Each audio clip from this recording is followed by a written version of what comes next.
आगे यमराज जी अर्थात मृत्यु के देवता, गॉड ऑफ डेथ, नचिकेता से कहते हैं, इस प्रकार संपत्ति के मोह से मोहित निरंतर प्रमाद करने वाले अज्ञानी को परलोक नहीं सूझता।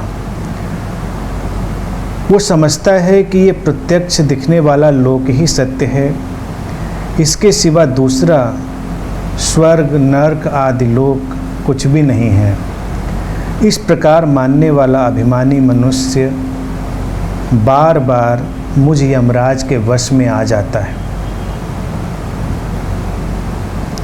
जो आत्म तत्व बहुतों को तो सुनने के लिए भी नहीं मिलता, जिसको बहुत से लोग सुनकर भी नहीं समझ सकते, ऐसे गूढ़ आत्म तत्व का वर्णन करने वाला महापुरुष आश्चर्यमय है और मुश्किल से मिलता है।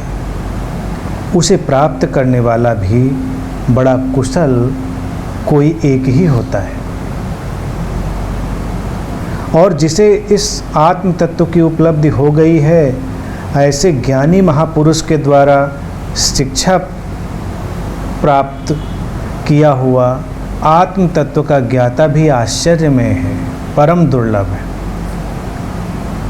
अल्पज्ञ मनुष्य के द्वारा बतलाए जाने पर और उनके अनुसार बहुत प्रकार से चिंतन किए जाने पर भी ये आत्म तत्व सहज ही समझ में आ जाए, ऐसा नहीं है। किसी दूसरे ज्ञानी पुरुष के द्वारा उपदेश न किए जाने पर इस विषय में मनुष्य का प्रवेश नहीं होता, क्योंकि यह अत्यंत सूक्ष्म वस्तु से भी अधिक सूक्ष्म है, इसलिए यह तर्क से परे है, तर्कातीत है। हे प्रियतम, जिसको तुमने पाया है यह बुद्धि तर्क से नहीं मिल सकती, यह तो दूसरे के द्वारा कही हुई ही आत्मज्ञान में निमित्त होती है। सचमुच ही तुम उत्तम धैर्य वाले हो। हे नचिकेता, हम चाहते हैं कि तुम्हारे जैसे ही पूछने वाले हमें मिला करें। मैं जानता हूँ कि कर्म फल रूप निधि अनित्य है, अनित्य अर्थात बिखर जाने वाली है, विनाशशील है। वस्तुओं से वह नित्य अर्थात इटर्नल परमात्मा नहीं मिल सकता, इसलिए मेरे द्वारा कर्तव्य बुद्धि से अनित्य पदार्थों के द्वारा नचिकेत नामक अग्नि का चयन किया गया, अनित्य भोगों के प्राप्ति के लिए नहीं। अतः उस निष्काम भाव की अपूर्व शक्ति से मैं नित्य परमात्मा को प्राप्त हो गया हूँ। हे नचिकेता,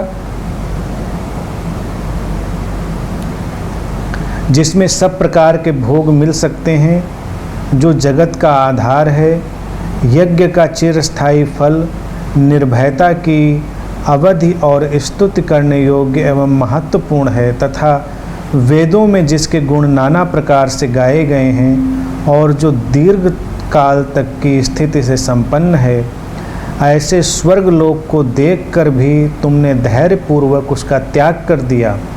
इसलिए मैं समझता हूँ कि तुम बहुत ही बुद्धिमान हो। जो योग माया के पर्दे में छिपा हुआ, सर्वव्यापी, सबके हृदय रूप गुहा में स्थित, संसार रूप गहन वन में रहने वाला सनातन है, उसे कठिनता से देखे जाने वाले परमात्मा को शुद्ध बुद्ध युक्त साधक आध्यात्म योग की प्राप्ति के द्वारा समझकर हर्ष और शोक का त्याग कर देता है।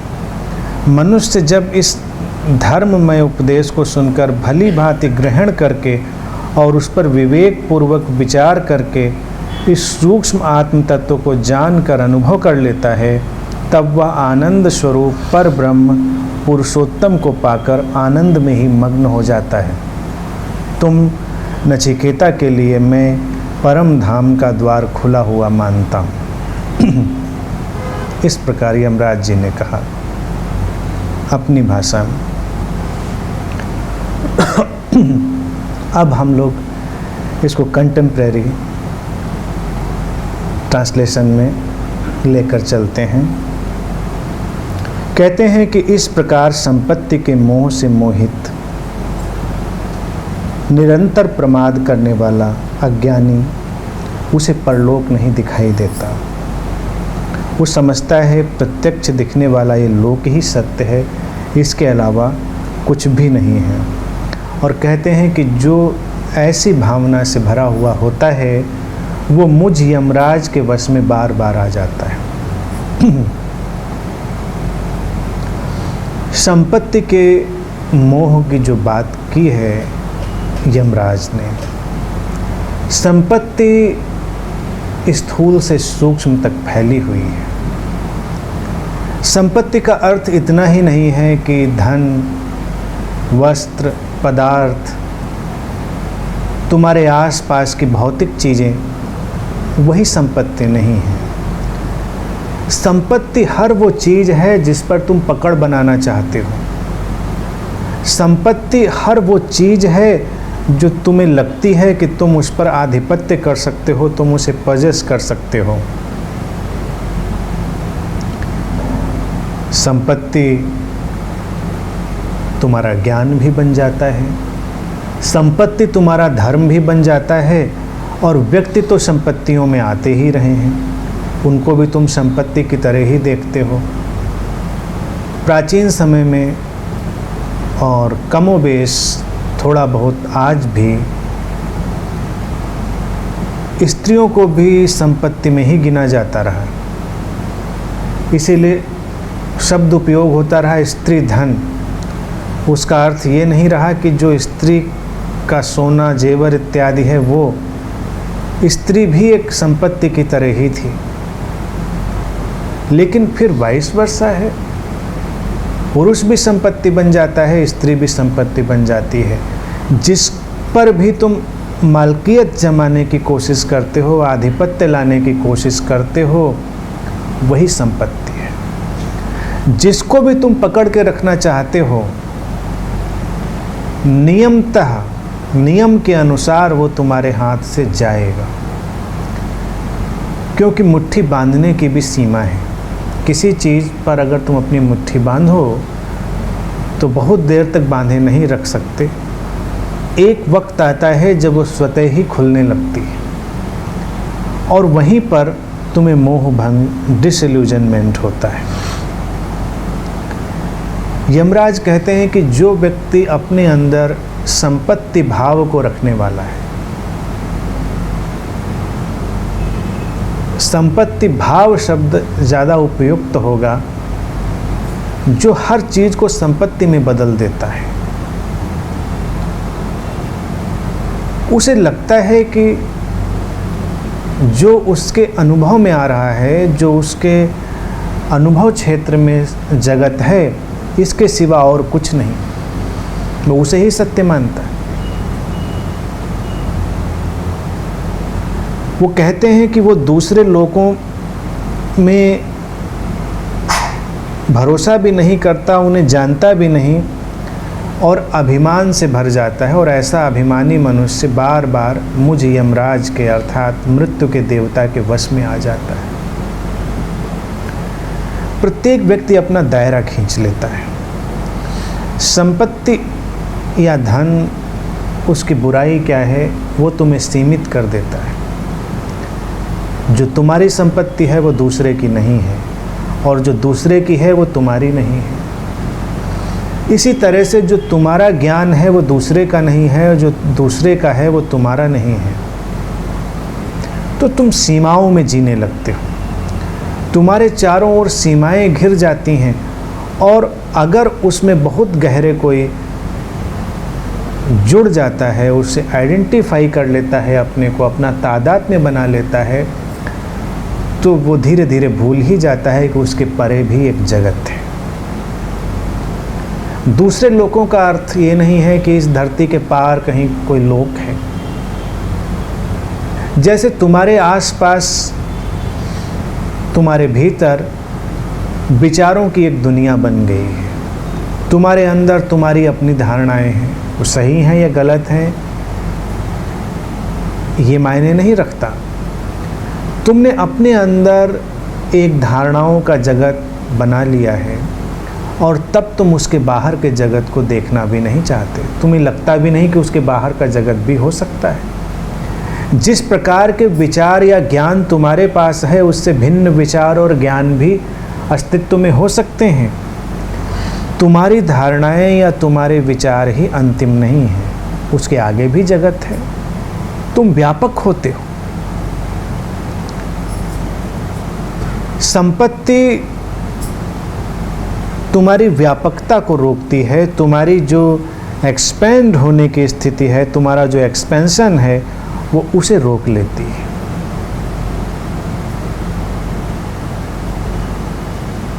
और ये स्थिति तुम्हें एक किस्म का अभिमान देती है। अभिमान या जिसे अहंकार कहते हैं, वो तुम्हारे अंदर का एक स्यूडो सेल्फ है, एक छद्म व्यक्तित्व है तुम्हारे अंदर का, जिसे तुम अपने अंदर निर्मित कर लेते हो। और मृत्यु हमेशा उस स्यूडो सेल्फ की ही, उस तुम्हारे अहंकार की ही होती है। इसीलिए यमराज कहते हैं बार बार ऐसा मनुष्य मेरे वश में आ जाता है।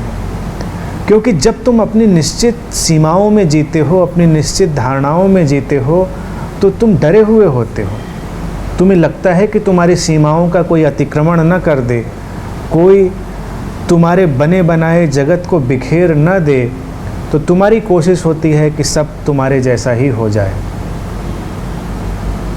जैसे अगर संपत्ति के प्रति व्यक्ति का भाव बढ़ जाए तो व्यक्ति अंतिम रूप से चाहेगा कि सारी संपत्ति वही इकट्ठा कर ले, सब कुछ उसके पास आ जाए और कुछ भी बाहर ना रह जाए, ताकि वो आश्वस्त हो सके। इसी प्रकार विचारों धारणाओं का जगत है, उसमें भी तुम इस प्रकार अपने जगत को, अपने आंतरिक जगत को निर्मित करते हो कि तुम ये मानना चाहते हो कि इसके बाहर और कुछ भी नहीं है। फिर तुम दूसरों को अपने विचारों और धारणाओं के अनुसार ढालना प्रारंभ करते हो।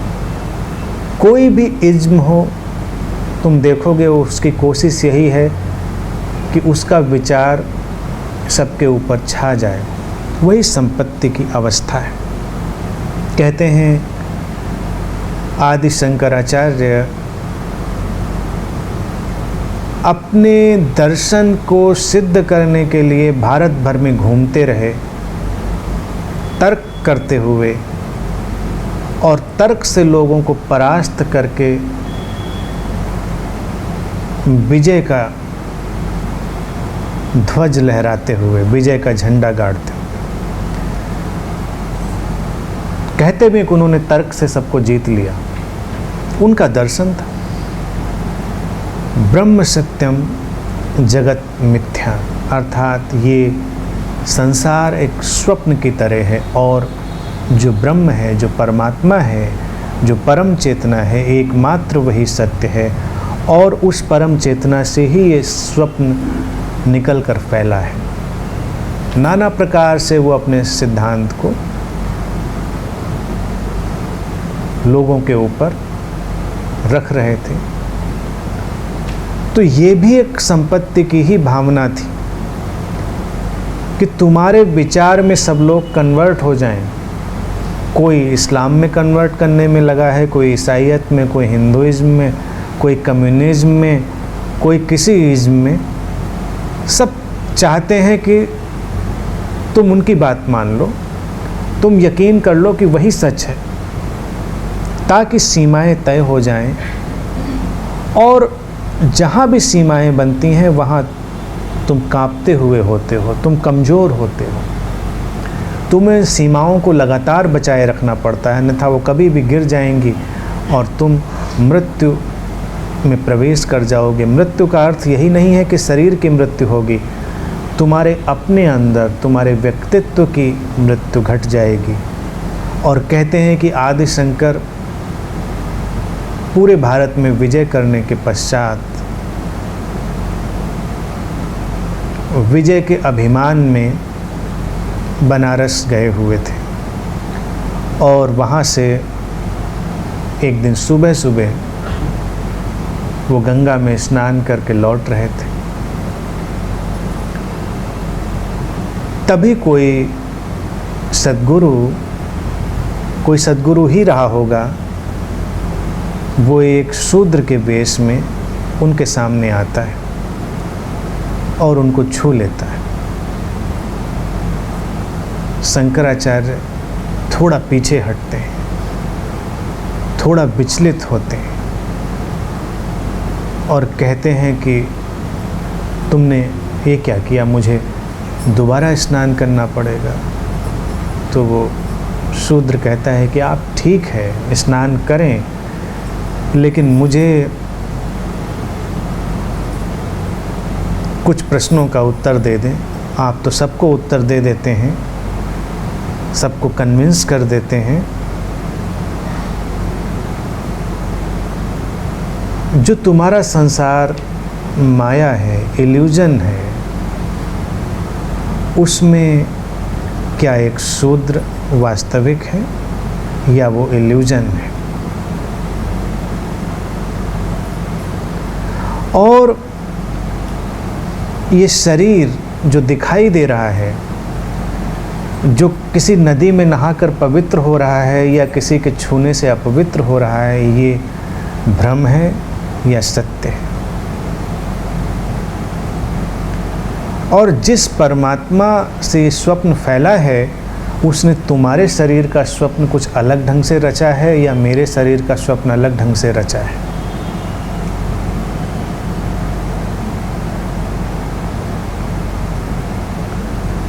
और अगर इन प्रश्नों का उत्तर तुम नहीं दे सकते हो तो अपनी इस दार्शनिक मूर्खता को यहीं छोड़ दो।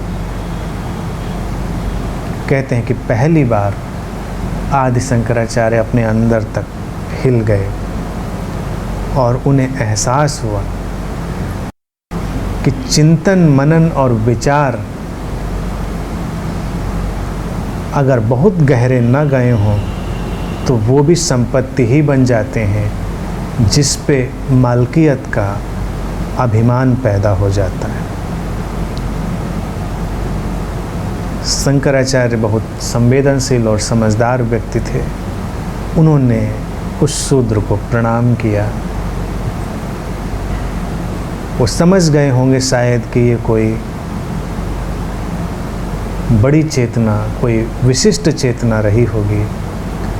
और उस क्षण के बाद वो अपने मौन में, अपने एकांत में गए और तब उस दर्शन को उन्होंने अनुभव किया, उसको अपने अंदर पहचाना। दर्शन उनका ठीक था, दर्शन में कोई गलती नहीं थी, लेकिन अभी वो विचार और तर्क के तल पर था। फिर वो बना अनुभव के तल पर और तब सीमाएं टूट गईं। तब वो दर्शन चारों ओर फैलने लगा। लेकिन जहाँ कहीं भी ऐसा अनुभव नहीं है तो व्यक्ति के अंदर अभिमान आना ही आना है। संपत्ति का ही अभिमान कहाँ होता है? व्यक्ति को अपने ज्ञान का अभिमान होता है, अपनी नैतिकता का अभिमान होता है, अपनी विनम्रता का अभिमान होता है। अभिमान के लिए तो कुछ भी काम कर देता है। और विनम्र लोगों को कितना अभिमान होता है इसकी तो तुम कल्पना भी नहीं कर सकते। बहुत विनम्र हैं, अतिशय विनम्र हैं और कहीं से भी चोट खा जाएंगे। जितनी जल्दी विनम्र लोग चोट खा जाते हैं उतनी जल्दी तो अभिमानी लोग भी चोट खाते नहीं दिखेंगे तुमको। क्योंकि विनम्रता भी सूक्ष्म अहंकार है, बल्कि मैं तो कहता हूं कि विनम्रता कायर हो गया अहंकार है। व्यक्ति अब उस आक्रामकता में जाने में अपने को अक्षम पा रहा है तो वो अब विनम्रता के आवरण में छुप गया है। और ये अभिमान की भावदशा ही संपत्ति की भावदशा एक दूसरे में बदलती रहती। मृत्यु के वश में जाना, यमराज के वश में जाना, यही है कि तुम बार बार मरते हो। बार बार लगता है कि तुम बिखर गए, फिर तुम अपने को समेटते हो, फिर लगता है तुम बिखर गए, जरा सा हवा का झोंका तुम्हें बिखेर देता है, तुम्हें छिन्न भिन्न कर देता है। तुम्हें बड़े महात्मा होने का भाव था, किसी ने कुछ कह दिया, किसी ने तुम पर ध्यान नहीं दिया और तुम्हारा महात्मापन बिखर गया। तुम मृत्यु में प्रवेश कर गए, तुम यमराज के वश में आ गए। तुम्हें बहुत अच्छे होने का भाव था और किसी ने तुम्हारे इस भाव को महत्व ही नहीं दिया कि तुम बहुत अच्छे हो। तुम घर लौटते हो बड़े उदास, हारे थके हुए। ये सब मृत्यु की प्रक्रियाएं हैं। मृत्यु एक ही दिन नहीं आ जाती, एक दिन तो शरीर जाता है, लेकिन उसके पहले तुम कितनी बार मरते हो। भगवान बुद्ध ने यही तो कहा था कि मेरा प्रयास तुम्हें ज्ञानी बनाना नहीं है, मेरा प्रयास तो यही है कि शरीर की मृत्यु के पहले तुम्हारी मृत्यु ना हो, तुम बार बार ना मरो, तुम बार बार यमराज के वश में ना आ जाओ।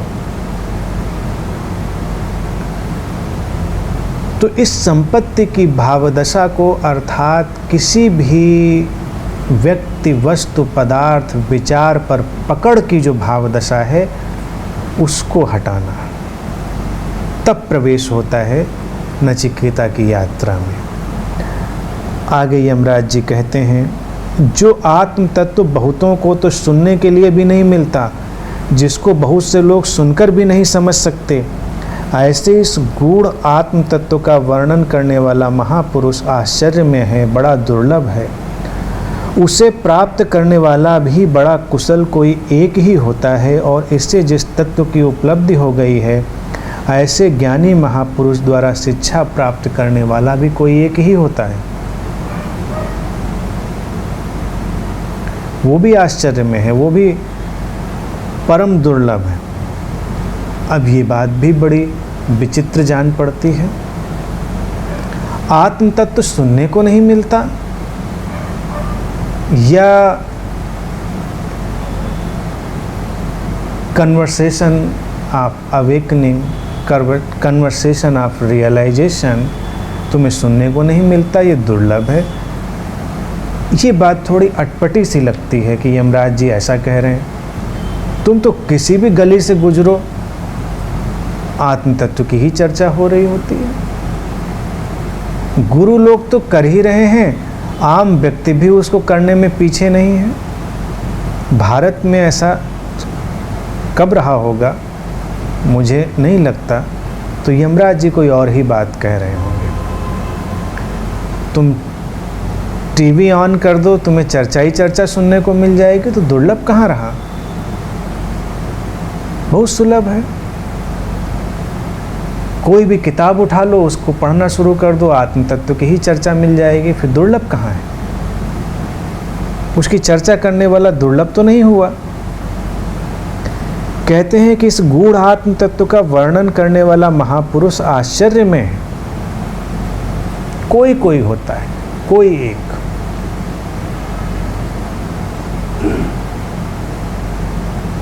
इसलिए दुर्लभ है क्योंकि ये शब्दों और विचारों में नहीं है। शब्दों और विचारों का उपयोग तो उल्टी करने के लिए होता है, जस्ट फॉर द वॉमिटिंग। व्यक्ति ने अपने अंदर बहुत शब्द और विचार भर लिए हैं, फिर उन्हें उलटना है। कोई मिल जाए, किसी के ऊपर उलट दें। कवियों की भावदशा भी कुछ कुछ ऐसी होती है, इसीलिए कवि और गुरुओं के बीच में बड़ा कम फासला होता है। कोई भी कवि कभी भी गुरु बन सकता है। कवि कविता लिख ले और सुनाए ना, बड़ा मुश्किल है। वो सुना के ही मानेगा। लिखी ही उसने इसलिए है क्योंकि सुनानी है।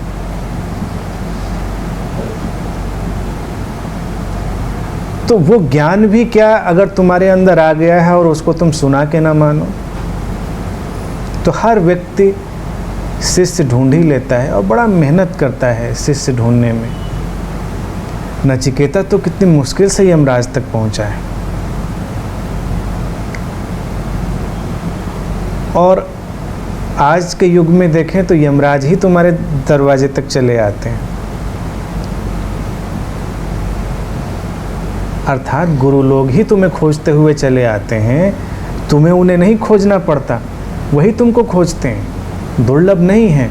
और फिर वहाँ पर तुम्हारे पास बहुत सारी चॉइसेस भी हैं। जैसे तुम किसी मॉल में जाते हो तो बहुत सारी दुकानें हैं, तुम कहाँ से सामान लो, और सबके अपने अपने डिस्काउंट्स हैं, अपनी रेट लिस्ट हैं, सबके अपने टेम्पटेशन हैं, ऑफ़र्स हैं। तो ये ज्ञान आत्म तत्व का बांटने वालों के पास भी तरह तरह के ऑफ़र्स हैं। दुर्लभ तो नहीं जान पड़ता, तुम्हारे पास बड़ा चुनाव है कि तुम कौन वाला ऑफ़र लो, तुम्हें क्या सूट करता है, तुम्हें समर पैकेज सूट करता है या विंटर पैकेज सूट करता है। बच्चों की छुट्टियों के हिसाब से तुम इस आत्म तत्व को ग्रहण करोगे या किसी और हिसाब से, तुम्हारा चुनाव है। और यमराज जी कह रहे हैं कि दुर्लभ है। ऐसे आत्म तत्व की चर्चा करने वाला व्यक्ति कभी कभी होता है आश्चर्य में है ऐसा पुरुष, और उसको सुनने वाला भी। कहते हैं कि जरथुष्ट्र जब अपने एकांत से लोगों के बीच बात करने के लिए आए तो उन्होंने कहा कि मैं आया हूँ अपने पीछे ज्ञान के दरवाज़ों को जोर से बंद करके, ज्ञानियों के भवन से उठकर ही मैं आया हूँ, और उस ज्ञानियों के भवन के दरवाजे को मैंने जोर से बंद कर दिया है, मैं उधर देखता भी नहीं।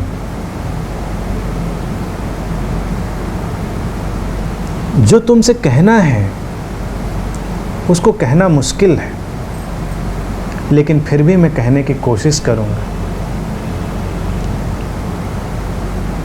तो जरथुष्ट्र अपने शिष्यों से बहुत सारी बातें करते हैं।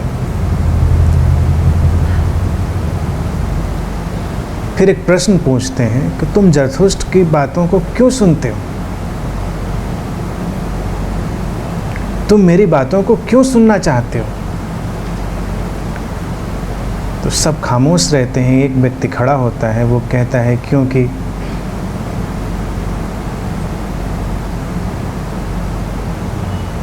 मैं जरथुष्ट्र में यकीन करता हूँ। वो ये नहीं कहता कि मैं तुम्हारे ज्ञान में, तुम्हारी दिव्यता में यकीन करता हूँ, वो कहता है कि मैं जरथुष्ट्र में यकीन करता हूँ। बात बड़ी गहरी है। इसीलिए यमराज जी भी कह रहे हैं कि इस आत्मज्ञान को सुनने वाला व्यक्ति भी दुर्लभ और आश्चर्य में है। तो जरथुष्ट्र मुस्कुराते हैं, वो कहते हैं कि तुमने ठीक कहा, क्योंकि जरथुष्ट्र कोई व्यक्ति नहीं है, वो एक प्रेजेंस है। He is simply a presence, and teaching is in presence, not in words. जो देशना है वो शब्दों में नहीं है, वो किसी दर्शन और किसी धारणा में नहीं है, वो तो प्रेजेंस में है। जरथुष्ट्र कहते हैं कि मैंने सारी धारणाओं को पीछे छोड़ा है ज्ञानियों के भवन में, और मेरी अपनी भी कोई धारणा नहीं है। तुमसे बात करने के लिए भी मेरे पास कोई बात नहीं है, लेकिन फिर भी तुमसे बात करता हूँ।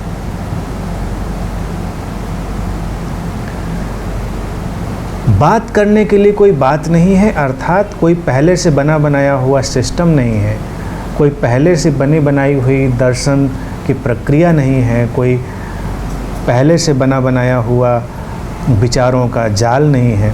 ये तो स्वतः स्फूर्त है, उसी समय तत्काल अस्तित्व के हृदय से निकलता है, वहीं से प्रकट होता है। इसीलिए जो सद्गुरु है वो उसी क्षण में तुम्हें रिस्पॉन्स करता है। उसके पास कोई बना बनाया रिस्पॉन्स नहीं है। आम तौर से जो आत्म तत्व की चर्चा करने वाले लोग हैं उनके पास सारा सिस्टम बना हुआ है, तोते जैसे हैं बिल्कुल। अब तोता भी पुराना है, तोतों को बेकार में मैं बीच में नहीं लाना चाहता। अच्छा होगा कि वो कंप्यूटर हार्ड डिस्क जैसे हैं या सीडी जैसे हैं।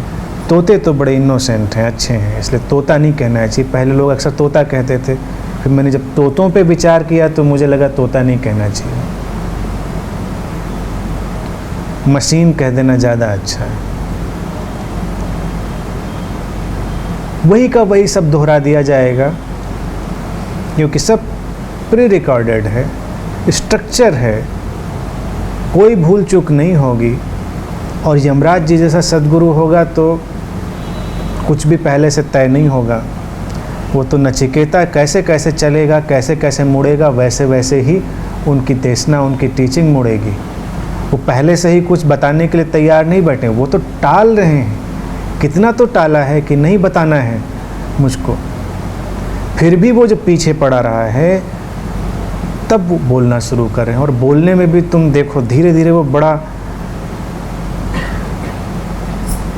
घुमा घुमा कर बोल रहे हैं, सीधे फिर भी विषय पर नहीं आ रहा। उसने एक छोटी सी बात पूछी थी कि मरने के बाद क्या होता है।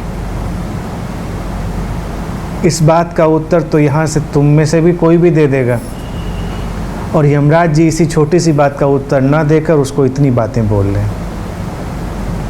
यही गुरुओं का ढंग है। तो वो प्रेजेंस से आता है, और जब शिष्य भी उस प्रेजेंस को अनुभव करता है तभी उसके लिए दरवाजे खुलते हैं। यमराज जी इसीलिए कह रहे हैं वो दुर्लभ है। इसीलिए एक शिष्य के लिए अपेक्षित यही है, ना वो गुरु के शब्दों में उलझे, ना गुरु के दर्शन में उलझे, ना उसके व्यक्तित्व में उलझे। अगर उसका हृदय खुला है तो वो उसकी ऊर्जा को, उसकी प्रेजेंस को अनुभव कर पाएगा। और फिर उसके लिए मायने ही नहीं रखता कि गुरु क्या कहता है। वो कुछ ना कहे तो भी उसके लिए ठीक है, और वो कुछ भी कहे तो भी उसके लिए ठीक है। और उसको जो समाधान है आत्म तत्व का, उसका सीधा हस्तांतरण हो रहा होता है, डायरेक्ट ट्रांसफ़र हो रहा होता है, क्योंकि वो ऊर्जागत है, वो फिलोसॉफिकल नहीं है, वो ऊर्जागत है। अब ऊर्जा में भी बहुत अड़चन है। वो ऊर्जागत ऐसा नहीं है कि जो तुम साइकिक हीलिंग और ऐसी चीज़ों में समझते हो कि ये ऊर्जा उधर दे दी, ये ऊर्जा इधर दे दी, कॉस्मिक ऊर्जा का ट्रांसफ़र कर दिया, कॉस्मिक ऊर्जा बिखेर दी। वो भी एक इल्यूजन है। ये जब ऊर्जा शब्द का उपयोग किया जाता है तो ये बड़ा रहस्यमय है। ये चेतनागत है, जो पता भी नहीं चलता और हस्तांतरित हो जाता, ट्रांसफ़र हो जाता है। ट्रांसफ़र इसलिए होता है कि गुरु जिसके अंदर कुछ करने का भाव गिर गया है, नॉन डूअर, वही परमात्म भाव है, वही आत्मज्ञान की स्थिति है। और शिष्य भी अपने प्रेम में, अपने भाव में उस जगह आ गया है, उस बिंदु पर आ गया है जहाँ पर वो भी अकर्ता में चला गया, वो भी नॉन डूअर स्टेट में आ गया है। तो उस अकर्ता की दशा में चेतना प्रवाहित हो जाती है। कोई ऊर्जा को भेज नहीं रहा है, ना कोई ऊर्जा को रोक रहा है। अगर कोई भेजेगा तो रोक भी लेगा। अक्सर लोग मुझसे कहते हैं कि आशीर्वाद भेजिए, ऊर्जा भेजिए, तो इसका मतलब है नहीं भी भेजी जा सकती है। कुछ लोग पहले कहते भी थे मुझसे, अब धीरे धीरे ज़्यादा समझदार हो गए हैं मेरे आसपास लोग, तो अब नहीं कहते। उम्मीद तो ये कि समझदार हो गए हैं। हो सकता है शब्द सीख लिए हों, तो मैं नहीं जानता। हालांकि अब कहने वालों की संख्या कम हो गई है। पहले अक्सर लोग कहते थे आजकल आप मेरे ऊपर ध्यान नहीं दे रहे हैं। पूछता था क्यों? कहते आजकल आपकी तरंगें कम महसूस हो रही हैं। मैंने कहा अच्छा, कि आजकल आपकी ऊर्जा कम आ रही। मैंने कहा पहले कैसे आती? कि पहले बड़े ज़ोर शोर से ऊर्जा आती थी, आपकी बहुत प्रेजेंस अनुभव होती थी, आजकल आपकी प्रेजेंस फीकी फीकी लगती है, आप ध्यान नहीं दे रहे हमारे ऊपर। मैंने कहा हमारे यहाँ कोई रेगुलेटर तो लगा नहीं है कि हम रेगुलेटर को कम ज़्यादा करते रहते हैं कि आज किस एरिया में ज़्यादा वाइब्रेशन भेजनी है और किधर कम भेजनी है। ऐसा कोई नियंत्रण करने वाला यंत्र नहीं है। वो चेतना तो इटर्नली शाश्वत रूप से बह रही है, तुम ही अपने अंदर या तो कम खुल रहे हो या ज़्यादा खुल रहे हो, ये तुम्हारा अपना ही ढंग है। तो ऊर्जा का आदान प्रदान एक इल्यूज़न है, एक भ्रम है, न कोई ऊर्जा को देता है न कोई लेता है। इसमें भी लोग उलझ जाते हैं, जिसको यमराज ने कहा संपत्ति भाव। तो कुछ लोग ऊर्जा के संपत्ति भाव में ही अटक कर रह जाते हैं। किसी की कुंडलनी जग गई है तो कुंडलनी के संपत्ति भाव में अटक गया है वो।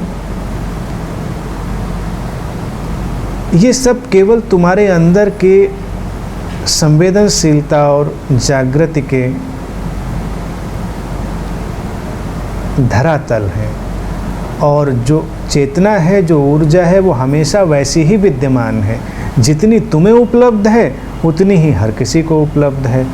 तो तुम कोई बीच के मध्यस्थ नहीं हो सकते। गुरु भी कोई मीडिएटर नहीं है, कोई मध्यस्थ नहीं है। जो अज्ञानी लोग थे और गुरु बन बैठे थे, उन्होंने ज़्यादातर मध्यस्थ की भूमिका ही निभाई कि वो तुम्हें ज्ञान करवा देंगे, वो तुम्हारे लिए आत्मज्ञान के रास्ते खोलेंगे। लेकिन जो यमराज जैसे सद्गुरु हैं, वो कोई मध्यस्थ नहीं है, वो तो तुम्हारे अंदर के ही अवरोधों को हटा रहे हैं और ये बात बता रहे हैं कि तुम वहीं पर हो, जहाँ जाना है वहीं पर हो, बस समझो। इसीलिए वो समझ और बुद्धिमत्ता का बार बार उपयोग करते हैं शब्द का। आगे वो कहते हैं कि अल्पज्ञ मनुष्य के द्वारा बतलाए जाने पर और उनके अनुसार बहुत प्रकार से चिंतन किए जाने पर भी यह आत्म तत्व सहज ही समझ में आ जाए, ऐसा नहीं है। किसी दूसरे ज्ञानी पुरुष के द्वारा उपदेश न किए जाने पर इस विषय में मनुष्य का प्रवेश नहीं होता, क्योंकि यह अत्यंत सूक्ष्म वस्तु से भी अधिक सूक्ष्म है, इसलिए तर्कातीत है, तर्क से परे। अब ये बात भी ध्यान देने की, उपनिषद बड़े क्रांतिकारी हैं। वो कहते हैं अल्पज्ञ मनुष्य के द्वारा बतलाए जाने पर, अर्थात अल्पज्ञ मनुष्य भी बतला सकता है। अगर अल्पज्ञ मनुष्य न बतला सकता होता तो ये वो बात भी नहीं उठाते। जिसको अभी पूरा पूरा ज्ञान नहीं है वो भी तुम्हें सारा ज्ञान दे सकता है। ज़्यादातर स्थिति यही है, अल्पज्ञ लोग ही ज्ञान देते हैं और जो ज्ञानी हैं वो तो तुमसे सारा ज्ञान छीन लेते हैं।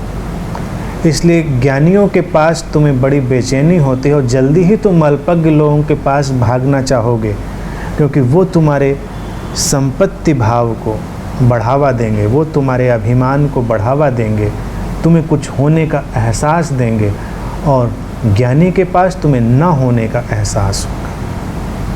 होते होते अचानक तुम्हें लगेगा कि तुम तो हो ही नहीं।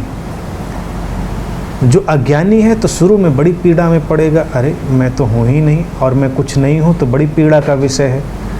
लेकिन जो संवेदनशील है वो अचानक देखेगा यही तो परम आनंद है कि मैं नहीं हूँ।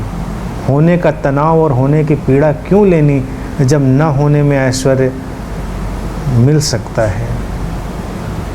जिसको स्वर्ग आदि ऐश्वर्य की बात यमराज कहते हैं वो न होने का ऐश्वर्य है। तो कहते हैं कि वो अल्पज्ञ मनुष्य के द्वारा उपदेश दिए जाने पर या चिंतन किए जाने पर भी सहज समझ में नहीं आता। कोई ज्ञानी पुरुष अर्थात कोई एनलाइटेंड, कोई बुद्धत्व को उपलब्ध व्यक्ति चाहिए।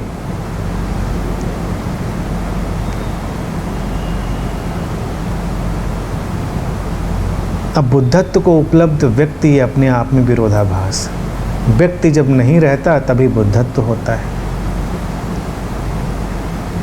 ये और समस्या है।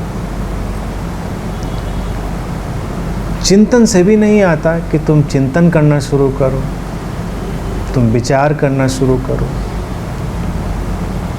तुम स्टडी सर्कल बना लो, तुम रोज़ पढ़ो और आपस में चिंतन करो। बहुत सारी जगह सत्संग का यही टाइप है कि लोग कुछ पढ़ते हैं और उस पर चर्चा करते हैं और गोल गोल घूमते रहते हैं।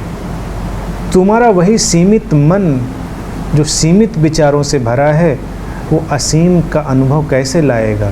वो उन्हीं सीमाओं में गोल गोल घूमता रहेगा। आत्मज्ञान की बातें भी होती रहेंगी और अज्ञान गहरा होता रहेगा। पीड़ा, छटपटाहट, बेचैनी, संताप उतना ही गहरा होता रहेगा। यही स्थिति है। फिर कहते हैं कि हे प्रियतम,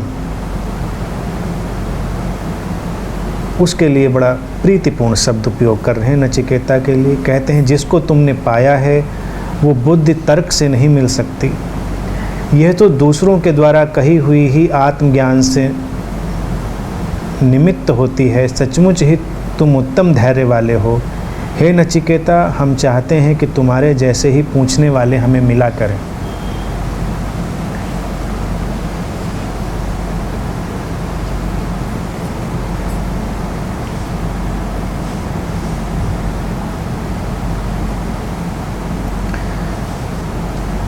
कहते हैं कि ये तर्क से नहीं मिलती। जो तुम्हारा एटीट्यूड था, जो तुम्हारा खोजने का ढंग था नचिकेता, वो तर्क से नहीं आता।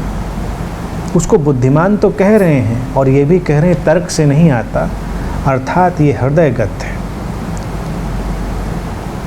इसको तो हृदय की गहराइयों से समझा जा सकता है। जो व्यक्ति अपने हृदय की गहराइयों में उतर सकता है वही यमराज जैसे सद्गुरु के सामने ठहर सकता है। जो बहुत तर्कशील रहेगा वो तर्क की सीमाओं से घिर जाएगा और सीमाएं भटकाती हैं, वो बहुत देर तक काम नहीं आती। वो कहते हैं कि तुम उत्तम धैर्य वाले हो, अर्थात धैर्य आवश्यक है। जीवन में ज्ञान के लिए ही क्यों, हर बात के लिए धैर्य आवश्यक है।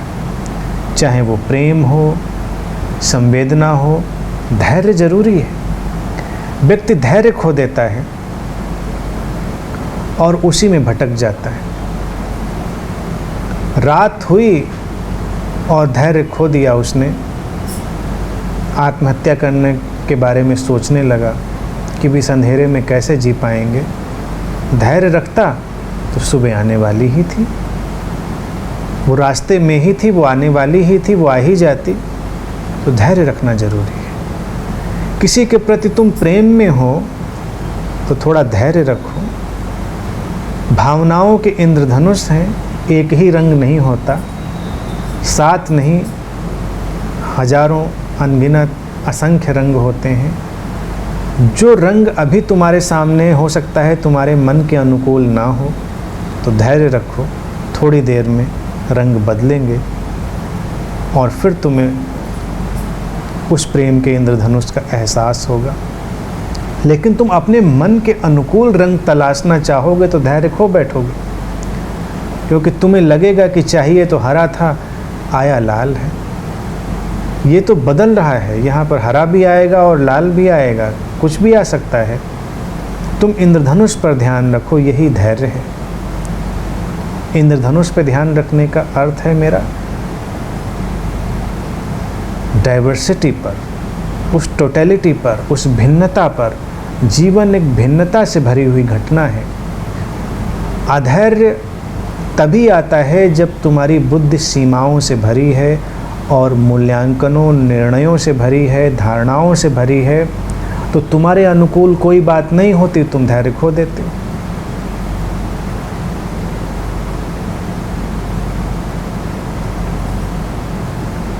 किसी व्यक्ति के सिर में दर्द हो रहा था और उसने तुम्हें ठीक से नहीं देखा, उसने तुम्हें ठीक से उत्तर नहीं दिया और तुम दुखी हो गए, चोट खा गए, धैर्य खो दिया। तुम्हें लगा ये व्यक्ति मुझसे प्रेम नहीं करता, थोड़ा धैर्य रखोगे, उसका सिर दर्द ठीक हो जाएगा, फिर वो प्यार से बोलेगा, उसका चेहरा बदलेगा, अच्छे से तुम्हारी तरफ देखेगा। अधैर्य असंवेदनशीलता से आता है, संवेदनशीलता से धैर्य। तुम बहुत सारी बातों पर ध्यान दे पाते हो कि ये इसलिए भी हो सकता है, ये इसलिए भी हो सकता है। अधैर्य में तुम्हारे पास एक धारणा है और धारणा ही तुम्हें अधैर्य में ले जाती है कि ऐसा ही होना चाहिए। अब तुम्हारी धारणा के अनुसार ही कुछ क्यों होना चाहिए? जीवन में विराटता है, जीवन में बहुत विकल्प हैं, यहाँ कुछ भी हो सकता है। तुम्हारी धारणा के विपरीत भी कुछ बहुत सुंदर हो सकता है। अगर तुम खुले हुए हो तो उसका भी आनंद ले सकते हो। इसीलिए यमराज कहते हैं कि तुम उत्तम धैर्य वाले हो और हम चाहते हैं कि तुम्हारे जैसे ही पूछने वाले हमें मिला करें। अर्थात जिनको अपने पूछने में गहराई का भाव है।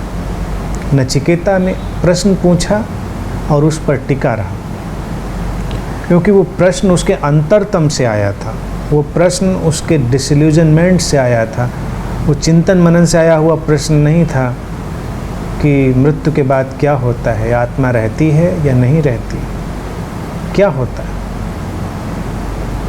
चिंतन मनन से आया होता तो बहुत देर टिकता भी नहीं, फिर किसी और प्रश्न पर चला जाता, किसी प्रलोभन में अटक जाता, लेकिन वो टिका रहा। इसीलिए उसको कह रहे हैं कि तुम्हारे जैसे ही पूछने वाले मिला करें हमें, ये हम चाहते हैं।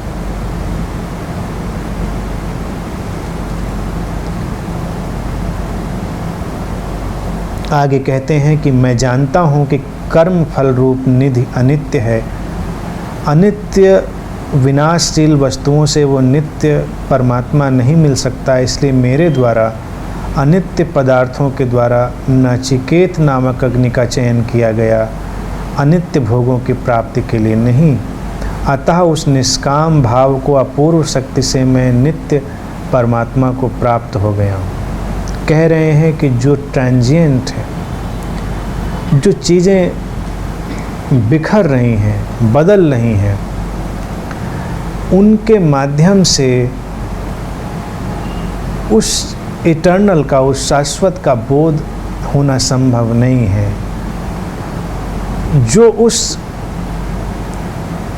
ट्रांजिएंट से जुड़ जाता है, उस बिखरने वाले से जुड़ जाता है, वो अपने अंदर भी वैसा ही अनुभव करने लगता है, बिखरता हुआ। लेकिन जो इस स्वभाव को जान लेता है कि ये ऐसा ही है, बहुत सारे पदार्थों का, विचारों का स्वरूप ट्रांजिएंट ही है, तो उसके लिए उस इटर्नल का रास्ता खुल जाता है, उसके लिए उस शाश्वत का रास्ता खुल जाता है। कहते हैं कि हे नचिकेता, जिसमें सब प्रकार के भोग मिल सकते हैं, जो जगत का आधार, यज्ञ का चिरस्थायी फल, निर्भयता की अवधि और स्तुति करने योग्य एवं महत्वपूर्ण है, तथा वेदों में जिसके गुण नाना प्रकार से गाए गए हैं, जो दीर्घ काल तक की स्थिति से संपन्न है, ऐसे स्वर्ग लोक को देखकर भी तुमने धैर्यपूर्वक उसका त्याग कर दिया। इसलिए मैं समझता हूँ कि तुम बहुत ही बुद्धिमान हो।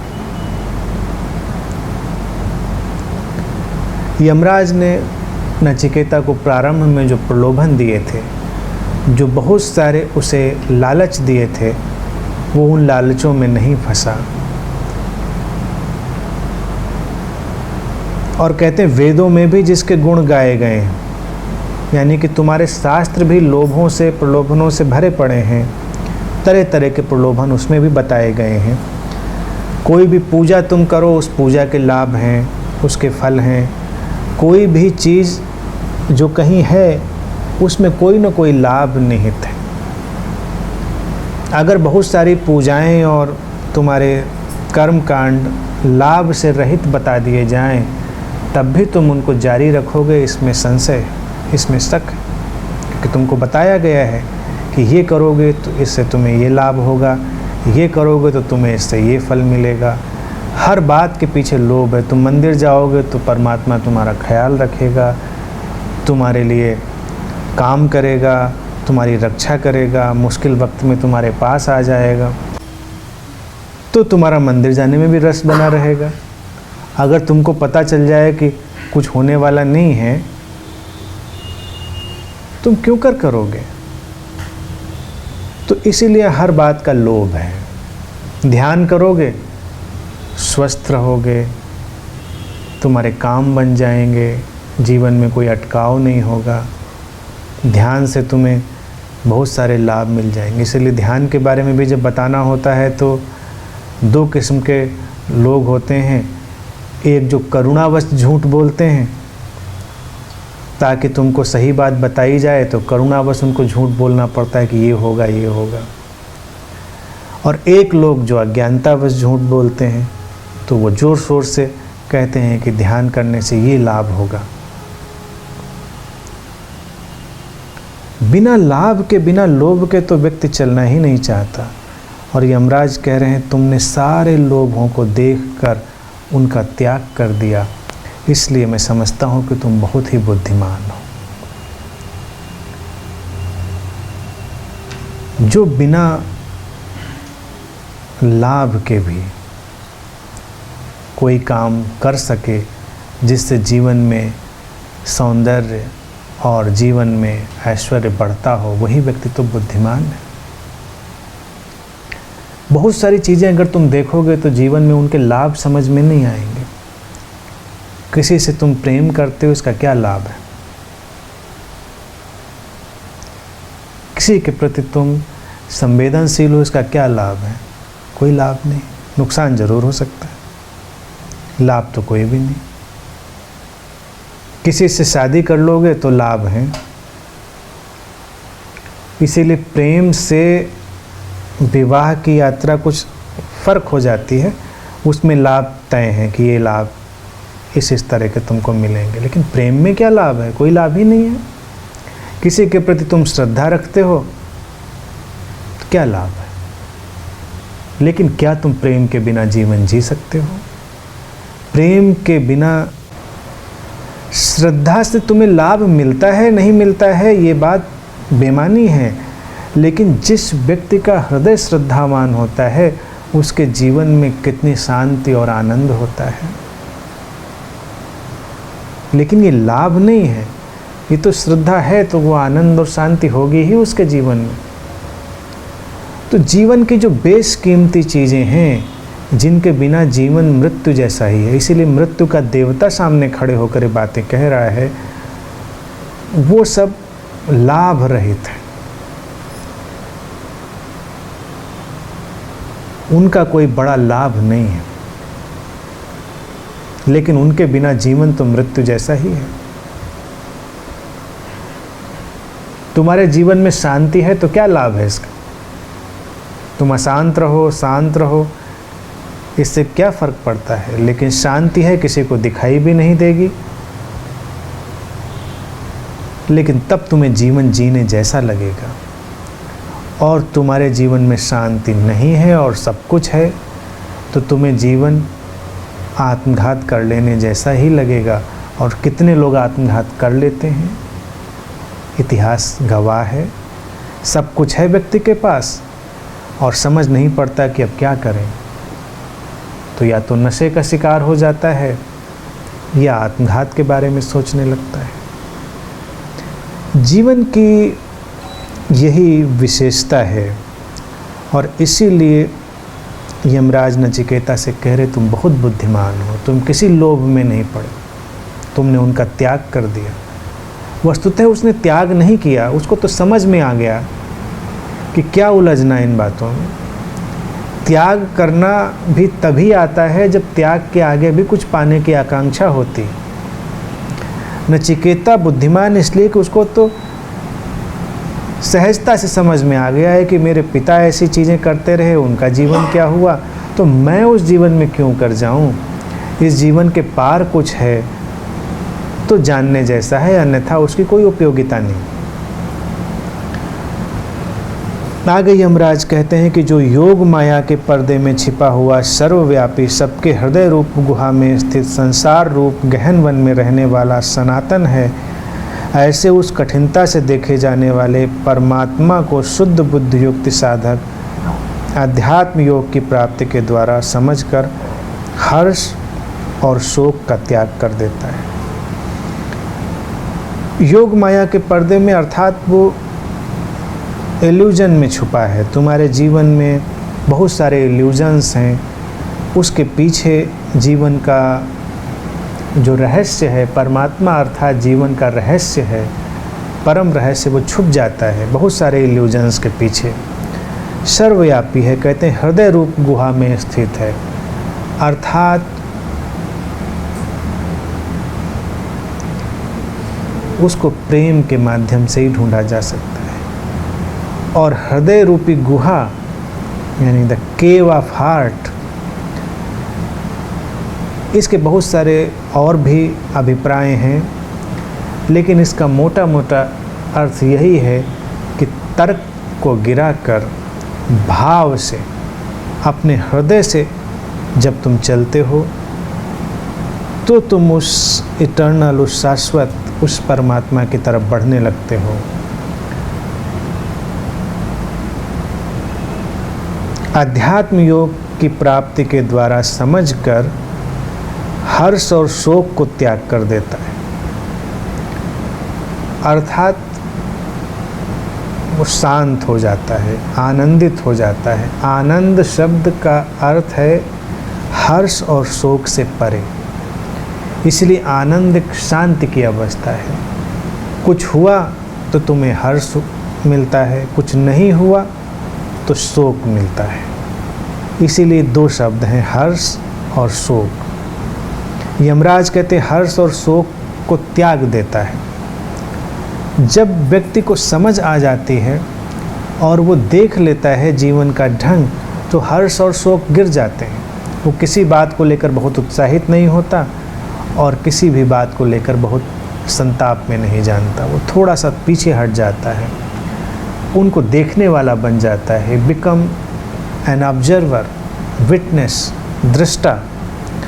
और उसका ही जो गुणधर्म है वो इन भावों में न लिप्त होने वाला, इनसे आइडेंटिफाई होने वाला नहीं, वो इनसे आइडेंटिफाई नहीं होता और इन लहरों को बस उठने देता है, इन लहरों को उठने और गिरने देता है, क्योंकि ये जीवन का स्वभाव है, पेन एंड प्लेजर। एक लहर तुम्हें पेन में ले जाती है, एक लहर प्लेजर में ले जाती है। और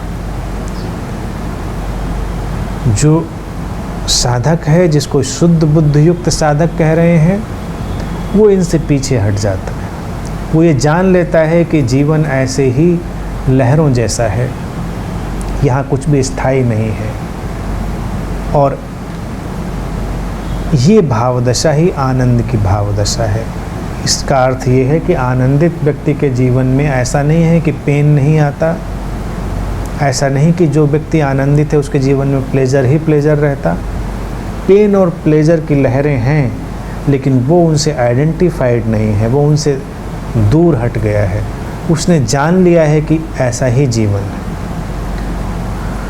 और आज के अंतिम सूत्र में कहते हैं यमराज कि मनुष्य जब इस धर्म में उपदेश को सुनकर भली भांति ग्रहण करके और उस पर विवेक पूर्वक विचार करके इस सूक्ष्म आत्म तत्व को जानकर अनुभव कर लेता है, तब वह आनंद स्वरूप पर ब्रह्म पुरुषोत्तम को पाकर आनंद में ही मग्न हो जाता है।